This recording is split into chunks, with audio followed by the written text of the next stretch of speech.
Hello అండి. ఇదైతే ఈ వ్లాగ్ వచ్చేసి మంగళవారం రోజు మార్నింగ్ టిఫిన్ వ్లాగ్ అండి. మార్నింగ్ వచ్చేసి మా ఆయన చపాతీ అడిగాడు టిఫిన్‌కి.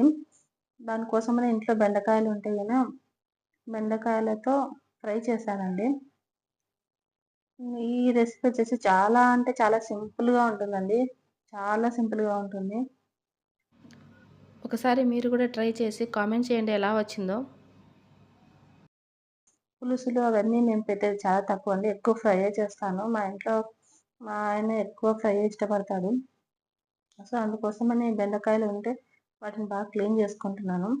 నాకు తెలిసిన వాళ్ళు చెప్పింది ఏంటంటే, బెండకాయలకి ఎక్కువగా మందు కొడతారంటండి. పురుగు పట్టకుండా అందుకు బాగా కడుక్కోవాలి. బాగా కడిగేసి వాటిని అలా పక్కన పెట్టాను. చపాతీ కోసమని పిండి కలుపుతున్నానండి. ఎక్కువ పిండి అవసరం లేదు. అందుకోసమని కొద్దిగా పిండి చేసుకొని ఉదయం పూట కదా! మార్నింగ్ తక్కువ తింటాడు. 2 లేదా 3 చపాతీ మాత్రమే తింటాడు. సో, అందుకోసమని తక్కువ పిండి తీసుకొని దాంట్లో కాసింత సాల్ట్ ఏసేసి వాటర్ పోసి పిండి కలుపుతున్నాననమాట. టిఫిన్ లాగా ఎక్కువగా మేము చపాతీ ఎక్కువ చేసుకుంటామండి. ఇడ్లీ అందుకు చాలా తక్కువ. ఎందుకంటే మా ఆయన ఇడ్లీ తినడనమాట. నాకు ఇడ్లీ అయితే చాలా అంటే చాలా ఇష్టమండి. నా ఫేవరెట్ టిఫిన్ ఇడ్లీనే. కానీ ఏం చేయము. మా ఆయన ఇడ్లీ తినడు కాబట్టి ఇడ్లీ ఎక్కువ చేయలేను. నేను చపాతీ పిండైతే చాలా సాఫ్ట్‌గా కలుపుకుంటానండి. ఎందుకంటే చాలా సాఫ్ట్‌గా కలిపితే చపాతీ కూడా చాలా సాఫ్ట్‌గా వస్తాయన్నమాట. బెండకాయలు ఇలా ఈ సైజులో కట్ చేసుకుంటా అన్నమాట. పీసెస్‌గా. అదిగోండి ఆ సైజ్ అన్నమాట. సరిపోతుంది. పొయ్యి మీద ఇలా బాండీ పెట్టి కాసింత ఆయిల్ ఏసేసి అందులో ఆవాలు, కొద్దిగా జీలకర్ర, మినపప్పు కూడా ఉంటే వేశానండి. ఎండుమిరపకాయలు అలా తాలింపు గింజలన్నీ వేసుకోవాలండి. అలాగే కాసింత కరివేపాకండి. మా ఇంట్లో కరివేపాకు చెట్టు ఉందన్నమాట. సో, ఎప్పటికప్పుడు కొద్దిగా కరివేపాకు తీసుకొని ఫ్రెష్‌గా వేసుకుంటుంటాను. బకెట్‌లోనే వేశానండి. కానీ మాకు సరిపోతుంది. బాగొచ్చింది. అందులోనే కాసింత పసుపు వేసుకోవాలండి. పసుపయితే నేను కొంచెం ఎక్కువనే ఏసుకుంటాను. మీరైతే చూసి తగినంత ఏసుకోండి. ఒకసారి ట్రై చేయండి. చాలా బావుంటుంది. సింపుల్‌గా అయిపోతుంది. అంతే అండి. బెండకాయలు వేసేయాలి దాంట్లో. మనం కట్ చేసుకున్నాం గదా! అవి వేసేయాలి. వేసిన తర్వాత బాగా కలిపేసి మూత పెట్టేసేవేయండి. మూత పెట్టేసిన తర్వాత కొంచెం మంటొచ్చేసి హై ఫ్లేమ్‌లో పెట్టుకోవాలి. ఎందుకంటే బెండకాయలు సిమ్‌లో పెడితే బంకొస్తుందనమాట. అందుకోసమని హైలో పెట్టుకోవాలి. చాలా మంది చెప్తుంటారు బెండకాయ చేసేటప్పుడు చితికిపోతుంది బెండకాయ బంకగా వస్తుందంటుంటారు. ఏం లేదండి కాసింత ఆయిల్ ఎక్కువేసి హై ఫ్లేమ్‌లో పెట్టుకొని చేస్తే అలా వస్తుందండి. బాగా ఫ్రెష్‌గా ఉన్న బెండకాయలయితే ఇంకా బాగొస్తాయండి. ఇవి కొద్దిగా ఫ్రెష్‌గా లేవన్నమాట. అదండి. చూసారా? కొద్దిగా బంక సాగినట్టు వస్తుంది గదా! అది ఫస్ట్ టైమ్ కాబట్టి.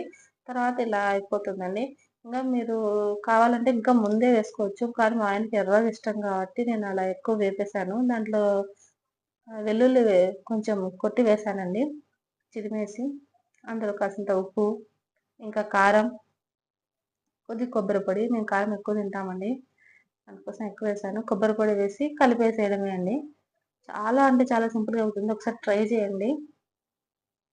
చాలా సింపుల్‌గా అవుతుంది. ఇదే అండి నేను చేసేది చాలా చాలా అంటే సింపుల్‌గా ఉండే బెండకాయ ఫ్రై అన్నమాట. చాలా సింపుల్‌గా ఉంది గదా! 10 మినిట్స్‌లో అయిపోతుందండి అసలు.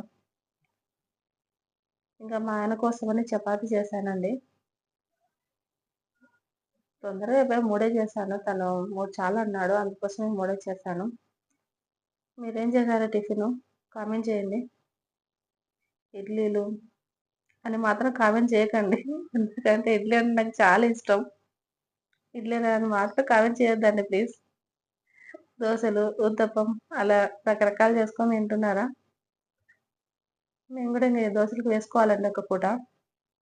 కొంచెం గ్యాప్ వచ్చింది దోసలకు. ఎక్కువ ఈ మధ్య మా ఆయన చపాతీ అడుగుతున్నాడు. తనకి చపాతీ అంటే చాలా ఇష్టం అన్నమాట. ఎప్పుడు చపాతీ అడుగుతాడు. మా ఆయనకు నచ్చింది చేసి పెట్టడంలోనే నాకెక్కువ సంతోషం ఉంటుందండి. అందుకే ఎక్కువ ఎన్ని సార్లు అడిగినా ఓపికగా చేసి పెడతాను విసుక్కోకుండా. ఎందుకంటే తనకి చపాతీ అంటే ఎంత ఇష్టమో తెలిసి గూడా ఎందుకండి ఇంకా చేయకుండడం. అందుకోసం అనేది చేస్తుంటాను. సర్లే తినని అనేసి. నాకిష్టమా లేదా అని ఏం పట్టించుకోనండి. ఎందుకంటే తను ఇష్టంగా తింటుంటే చూస్తుంటే చాలా సంతోషంగా ఉంటుంది. చాలా కష్టపడతాడు గదా! తన వర్క్ వచ్చేసి చాలా హెవీ వర్క్ కాబట్టి బాగా తినాలండి. అందుకోసమనే తను ఏదైతే ఇష్టంగా బాగా తింటాడో అదే ఎక్కువ చేసి పెడతాను.